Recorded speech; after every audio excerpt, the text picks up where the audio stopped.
Assalamualaikum warahmatullahi wabarakatuh. Perkenalkan, nama saya Pinky. Saya tinggal di Desa Kedung Sari, Kecamatan Pengasih, Kabupaten Kulon Progo.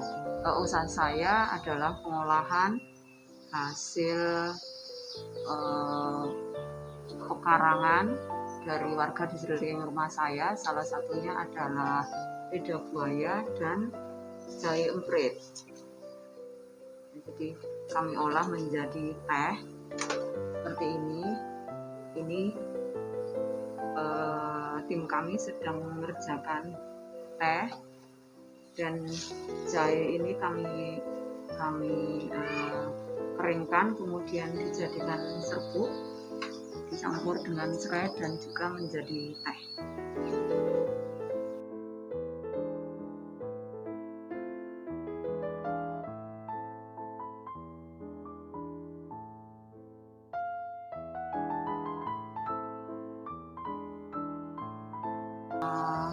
Asal muasal saya menggeluti bidang ini adalah saya melihat terdapat banyak KWT di Kulon Progo ini, tetapi sangat sedikit KWT yang memiliki penghasilan dari apa yang mereka tanam.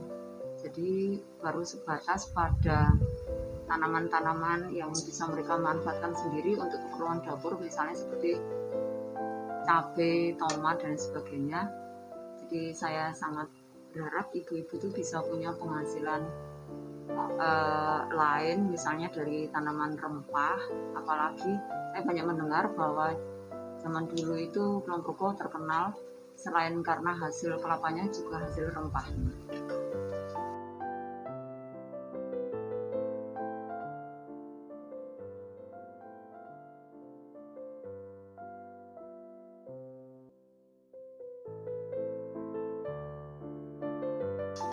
Awalnya kami mulai usaha ini pada tahun 2016. Saya membawa bibit lidah buaya Pontianak dari Temanggung, kemudian saya uji cobakan di Temon, ternyata itu sangat bagus hasilnya. Kemudian saya coba di Pengasih, ternyata tidak terlalu bagus. Kemudian saya coba di Wates, ternyata bagus. Dan dari situ saya melihat bahwa kondisi geologis dan iklim di seluruh Kulon Progo itu ternyata sangat-sangat berbeda satu tempat dengan yang lainnya. Kemudian juga faktor tanah, air, ditambah lagi faktor SDM juga sangat berbeda. Kemudian dari situ saya juga sering melihat fenomena harga komoditas yang sangat anjlok ya ketika musim panen. Sebagai contoh, cabai bisa sampai Rp3.000, Rp2.000. Saya pikir dari petaninya itu berapa gitu. Dan saya melihat banyak fenomena seperti kurang air juga ya, daerah-daerah seperti yang lebih tinggi kayak di Menoreh sisi selatan maupun yang utara ya. Jadi kemudian saya melihat bahwa potensi rempah itu masih sangat bagus ketika kalau kita jalan-jalan ke daerah Celapar ya, Kokap sana, lengkuas merah yang banyak diburu pengusaha itu ternyata di sana banyak. Kemudian kencur itu juga banyak ditanam di sana, hasilnya juga bagus. Terus belum lagi ternyata ada seperti kayu putih dan sebagainya. Kemudian saya mencoba pada tahun 2016 itu, pada bulan Oktober biasanya ada TEI. Saya coba ke TEI itu, Trade Expo Indonesia. Saya melihat peluang, ternyata Kulon Progo itu menyimpan potensi luar biasa untuk rempah dan minyak atsiri. Nah, untuk sampai ke sana kan otomatis dibutuhkan banyak langkah dan banyak pihak yang terlibat. Nah, karena saya tipe orang yang tidak bisa menunggu ya, sama belajar saya sama bergerak, mulailah saya mengolahnya menjadi produk. Saya mulai dengan lidah buaya karena sebenarnya kalau masalah air kita atasi dengan polybag, dengan kombinasi naungan itu ternyata masalah air itu bisa diatasi, sehingga kami bisa panen meskipun musim puncak musim kering sekalipun, asal dengan perawatan yang benar. Kemudian lidah buaya ini kami olah menjadi nata sama teh, ini untuk yang daunnya teh. Jadi ini tidak, lidah buaya ini sama sekali tidak meninggalkan sampah, karena kulit yang atau pangkal-pangkal itu ketika kami buat kompos juga hasilnya bagus, tidaknya untuk memupuk lidah buaya itu sendiri. Nah itu juga kalau jahe itu juga praktis, tidak perlu perawatan khusus, bisa ditanam di karung-karung di bawah pepohonan yang sudah ditanam masyarakat seperti pohon jati, kebun jati, atau tanaman lain seperti mahoni. Jadi ini tumbuh dengan baik. Karena saya melihat juga fenomena bahwa harga jahe Kulon Progo itu saya kira satu dari yang tertinggi di Indonesia, karena hanya dikonsumsi oleh orang Kulon Progo sendiri. Jadi kalau saya beli di Jawa Timur itu bisa kurang dari 10.000, di sini dari petani saja sudah 27.000, otomatis dibeli di pasar sekitar 40 sampai 45.000.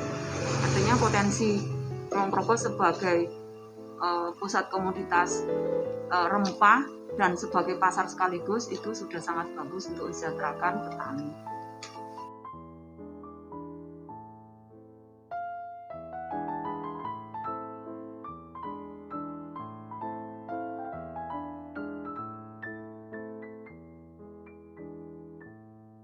Nah, ketika kamu milih untuk membuat industri kecil ini, sebenarnya ini hanya semacam batu loncatan sebelum kita siap untuk menjadi kabupaten yang memiliki industri atau pertanian empon-empon yang besar.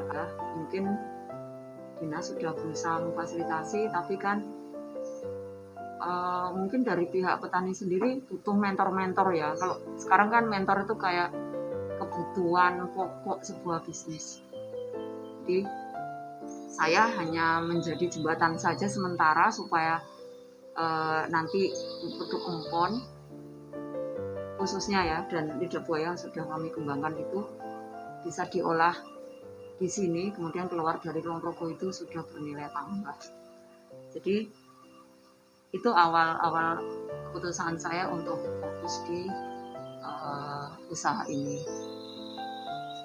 Kalau kondisi hari ini ya sebelum pandemi kami fokus sebagai minuman dulu, karena itu menggunakan teknologi yang sangat sederhana, termudah, dan sudah diterima ya, terutama di Jogja. Kalau di Kulon Progo mungkin masih banyak orang yang tidak mengenal minuman lidah buaya, tapi di Jogja sudah bagus, Jogja, Bantul, Sleman, sehingga target pasar kami lebih banyak ke sana.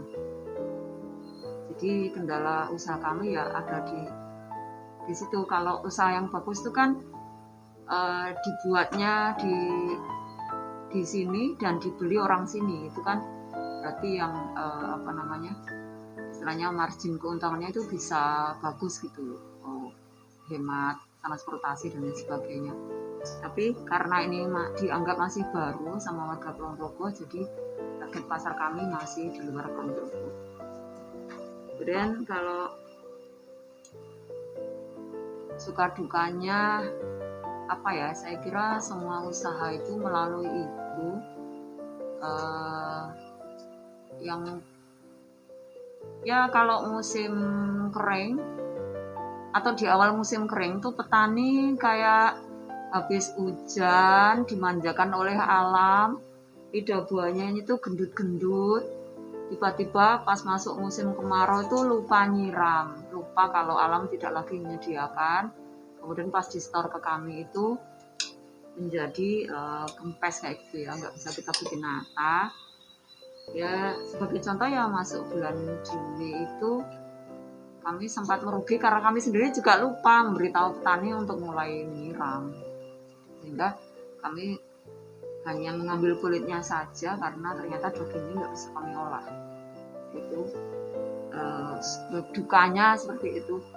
Kalau sukanya sih, kalau kita udah ketemu sama pelanggan yang sudah paham bahwa lidah buaya itu punya khasiat luar biasa ya untuk pencernaan, ibaratnya dari mulut sampai ke pembuangan di bawah sana itu lidah buaya itu luar biasa.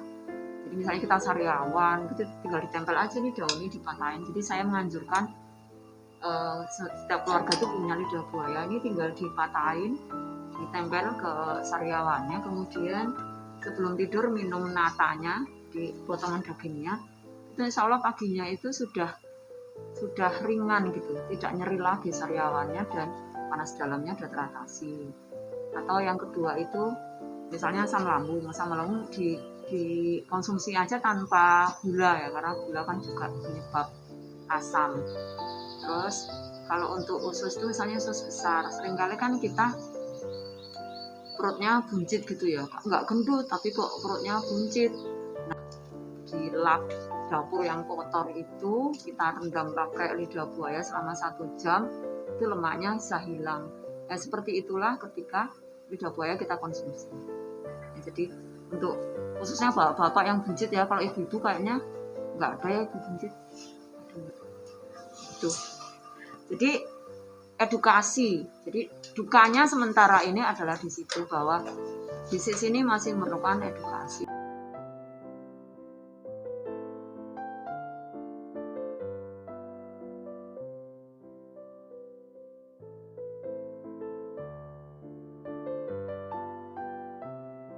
Ya, kalau omset kami kalau secara angka memang masih belum stabil. Ya setidaknya kami bisa bekerja dalam tim, yaitu 5 orang. Tim produksi itu ada 3 orang, kemudian salesnya itu ada 2, sehingga ya kami dari omset itu merasa cukup lah untuk menggaji kami berlima, sama untuk membeli pupuk buat tanaman kami. Kalau secara angka ya sepertinya kurang ini ya, belum menarik untuk disebutkan.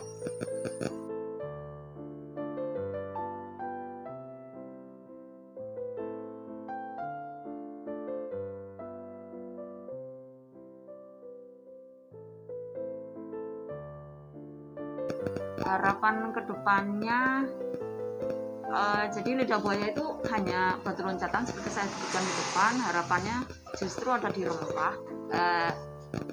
Saya berharap KWT khususnya ya, jadi spesifik ke KWT atau setidaknya kelompok ibu-ibu di lingkungan rumah gitu bisa punya kelompok, kemudian menanam di sekeliling rumah, nggak harus berpanas-panasan mencangkul. Kalau kita nanam di polybag kan tidak harus mencangkul, itu nanti bisa diolah sendiri. Kalau mau karena pasar Kulon Progo itu masih bagus, terutama untuk rempah. Untuk jahe itu harganya tinggi terus, jauh sebelum pandemi sudah tinggi, sekarang semakin tinggi ya, jadi pasti kebutuhannya kan masih tinggi.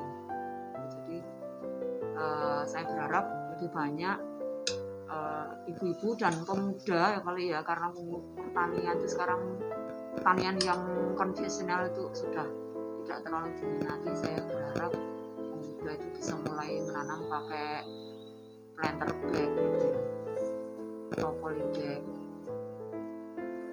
sehingga dari hanya di rumah saja bisa menghasilkan, apalagi bisa meningkatkan nilai tambahnya dengan cara menjual berupa kering seperti ini. Jadi dipanen sendiri, dirajang, dijemur sendiri, atau kalau mau yang praktis ya udah dijual basah aja nggak masalah. Tapi ini ternyata itu potensi yang luar biasa kalau diseriusi.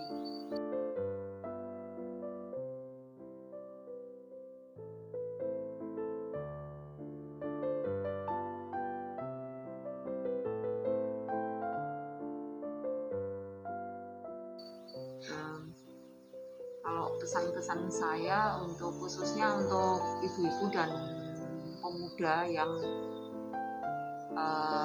saya harap mau kembali ke pertanian, tidak harus dengan cara-cara konvensional yang menurut mereka sudah kotor, capek, panas. Itu bisa dengan cara masing-masing. Nah, seperti yang saya sebutkan di depan tadi, pakai polybag, kemudian kemudian mulai dijual, nggak usah nunggu tengkulak atau ngepul gitu, bisa dijual sebagai produk setengah jadi sehingga nilainya lebih tinggi. Atau malah sekalian aja kelompok pemuda bisa bikin, misalnya menanam kemudian bikin kafe atau dijual langsung. Sekarang kan ekspor tuh nggak kayak dulu harus pakai kontainer sebesar itu, pasti dibutuhkan mungkin ratusan juta. Sekarang tuh kita menyebutnya hand carry ekspor, jadi kayak nggak sampai 100 kilo. Sudah banyak sekali pemuda-pemuda yang sekarang tertarik ke pertanian lagi karena kemudahan untuk memperjualbelikan. Apalagi dengan era online ini sudah tidak perlu lagi berpikir keras gimana caranya supaya produk saya laku, tinggal diposting aja di sosial media, kemudian dioptimasi di websitenya, itu pembelinya sudah datang sendiri. Jadi harapan saya jangan tinggalkan pertanian, karena kita sudah buktikan selama pandemi ini bisnis yang bertahan nomor 1 itu adalah pangan, ya. Yang nomor 2 adalah komoditas pendongkrak imunitas seperti ini, jamu-jamuan seperti ini ya, jahe, kunyit, temulawak. Ya, yang ketiga adalah teknologi internet dan semua pendukungnya. Jadi kalau kita melihatnya ke arah sana, pasti kita jadi pede untuk menjadi petani. Ya, kemudian kelompok-kelompok petani yang mau berbagi informasi gratis, ada juga yang ngasih investasi, itu banyak bertebaran di internet. Jadi harapan saya ya, marilah kita membuka diri terhadap peluang-peluang itu. Karena saya sering sedih kalau lihat di sosial media itu orang posting cari lowongan, itu sedih banget. Kayak dia nggak melihat HP-nya itu kan sumber uang, jadi dia nggak tahu cara pakai